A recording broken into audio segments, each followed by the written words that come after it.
Hi y'all, welcome back to my channel. As you can tell from the title, I'll be doing my review on Survivor Series of this year. I just finished watching it not that long ago. It was pretty good. I will say it was a pretty good show. Um, yeah, the matches was solid to really good or great.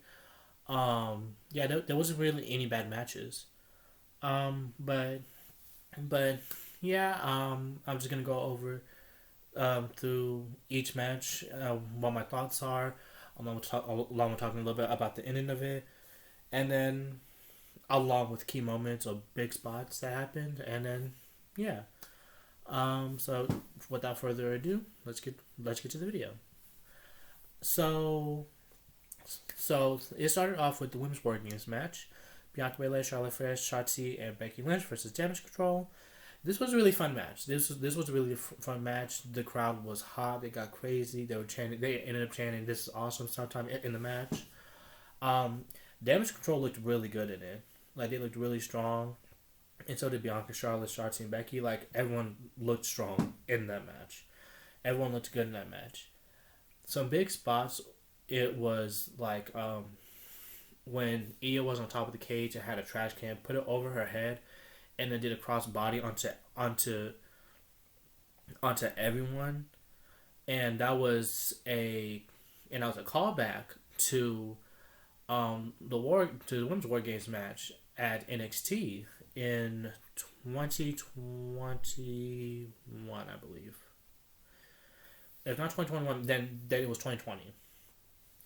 But it was definitely when there was still War Games in the NXT. It was the second War Games match. So yeah, it was 2020. Um, when Io did exactly the same thing. And then later on, Charlotte went up to the top of the cage and then did a moonsault onto Damage Control.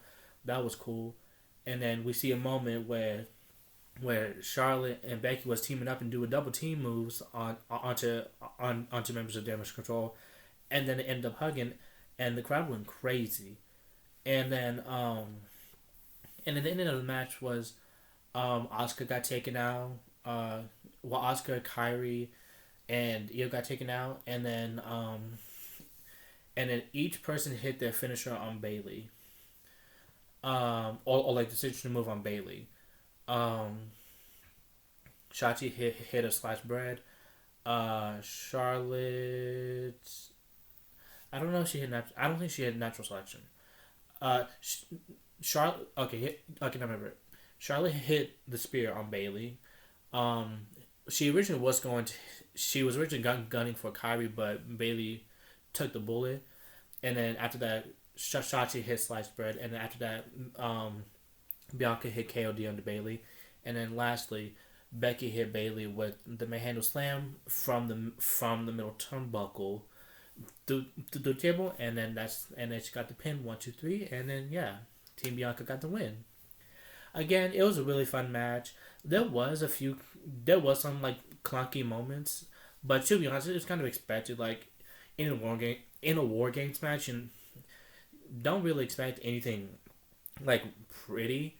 Like expect some roughness, like expect some roughness, maybe some botches.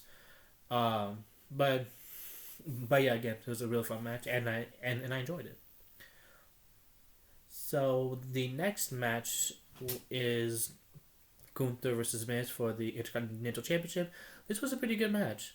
Um, Miz, Miz looked good. He brought the fight to Gunther, and when he hit him with the low blow and hit him, and then Skull Crush finale, at that moment I thought he was gonna beat him, and then I also thought he was gonna beat him too when Gunther had him in the sleeper in the sleeper, and then Gunther was shoulder first onto the top turnbuckle, but still had it on, and then Miz countered it into a pin. Another time was when I thought he won it, but in the end, Gunther proved to be too much for the Miz, and then he hit him with the big clothesline, and then he hit him with a splash, but he barely got him. He landed knees first, so he didn't. So he barely got him, and then and then after that happened, he hit him with the Boston. hit him with the Boston Crab, and then changed it into a Lion Tamer, taken out of Chris Jericho's playbook. And then he made Miz tap out, and that's how Gunther retained. Again, it was a pretty good match, but I am interested on who Gunther will lose the championship to. Who knows? It might be Kaiser because I've been seeing some dissension between Kaiser and Gunther and and and Vinci, because Gunther is hasn't has been favoring towards Vinci more than Kaiser. So yeah, who knows? But let's move on to the next match, which was Santos Escobar versus Dragon Lee. This was a solid match. Both of them looked good. Santos was really aggressive, and also Dragon Lee had a good showing of what he could do. Um, but yeah, in the end, Santos pulled out some offense, and then he did a Canadian destroyer, and then after he did, he instantly hit him with his finisher. I forgot the name of his finisher. Phantom Driver. He hit him with the Phantom Driver, and then that's how he got the pinfall. Again, it was a pretty solid match. Both of them was able to showcase of what they could do, and yeah. So the next match was Rhea Ripley versus Zoe Stark for the Women's World Championship. Another solid match. It was a pretty solid match. There was one botch where both of them was like at the top, and then it looked like Rhea was gonna throw Zoe Stark from the top, and then I'm assuming Zoe was supposed to land on her feet, but she kind of landed a little awkward. Like she landed more like on her knee. So yeah, she kind of landed a little awkward. So yeah, that was a little that was a little botch. But other than that, it was a solid match. The match started off hot, and they went at it. But in the end, Rhea hit hit Zoe with the Riptide and got the 1, 2, 3 and retained the belt. And the main event, the men's War Games match: Cody Rhodes, Seth freaking Rollins, Jey Uso, Sami Zayn, and Randy Orton versus the Judgment Day. Another fun match. This was a really good. This was a really good match. It was really fun. Um, Judgment Day was dominant. Um, but Cody and Seth and Jay and Sammy showed a lot of fight too. And the end of the match and the last few minutes or several minutes of the match was Judgment Day was dominant. They was taking out Cody. Come in. Hey, I'm back. Hey, I'm back. Sorry. Sorry, someone was knocking on my door. But what was I? Um, oh yeah, the last several minutes, the Judgment Day was dominated. They took out Cody, took out Jay, took out Sammy, and then Damian Priest put Sammy, not Sammy, put Seth through the table with the Razor's Edge, and then the countdown happened, but then no showed up because the whole thing of the whole story of this pay per view was will Randy show up? Um, and then when the countdown happened, Rhea came with the referee and the briefcase, and they was gonna have Damien cash in, and as he was about to cash in, Randy Orton's theme came out, and Randy Orton's theme song came on, and then he came out to a huge pop. Everyone went crazy.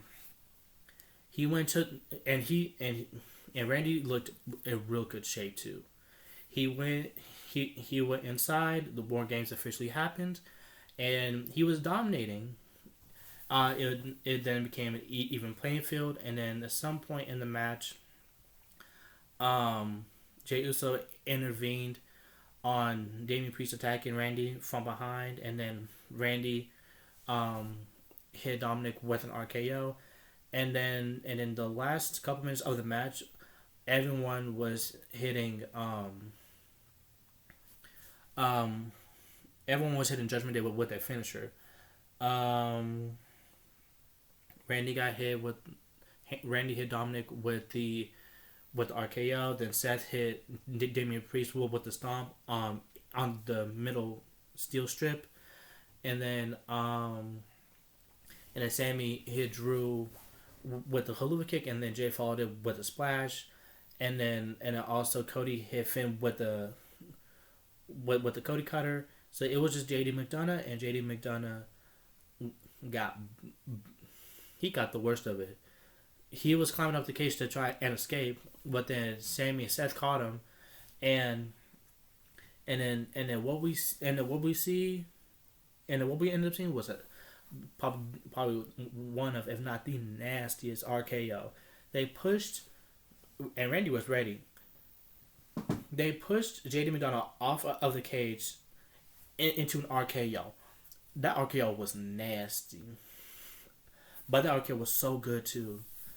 And then after that, Cody hit Damian Priest with the Crossroads, and then got the 1-2-3, and then Team Cody won.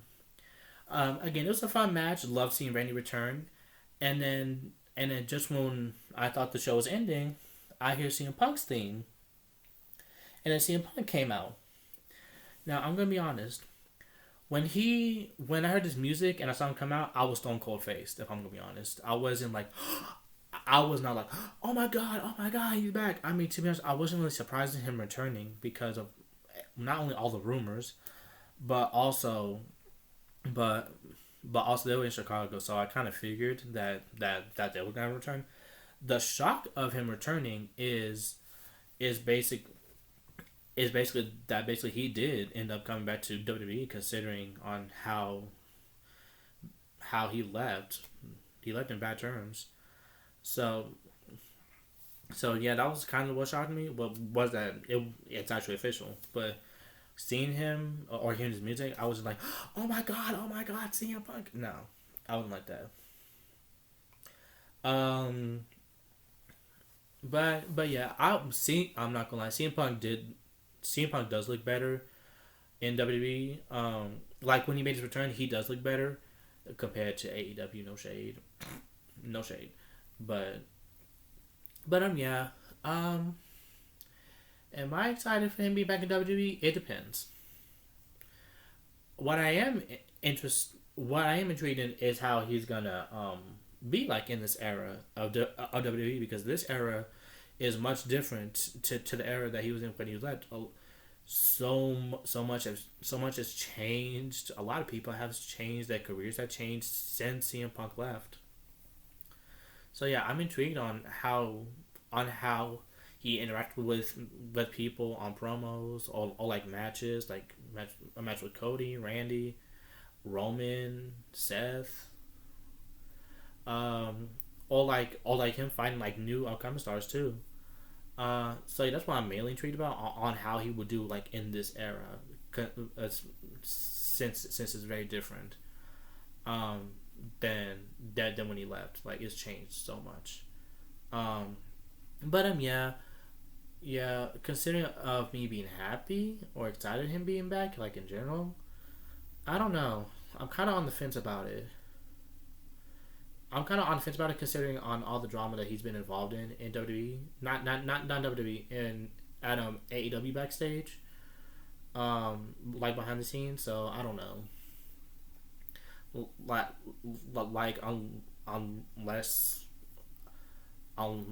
unless he won't be acting like that behind the scenes at WWE. I mean, if he does, I wouldn't be surprised.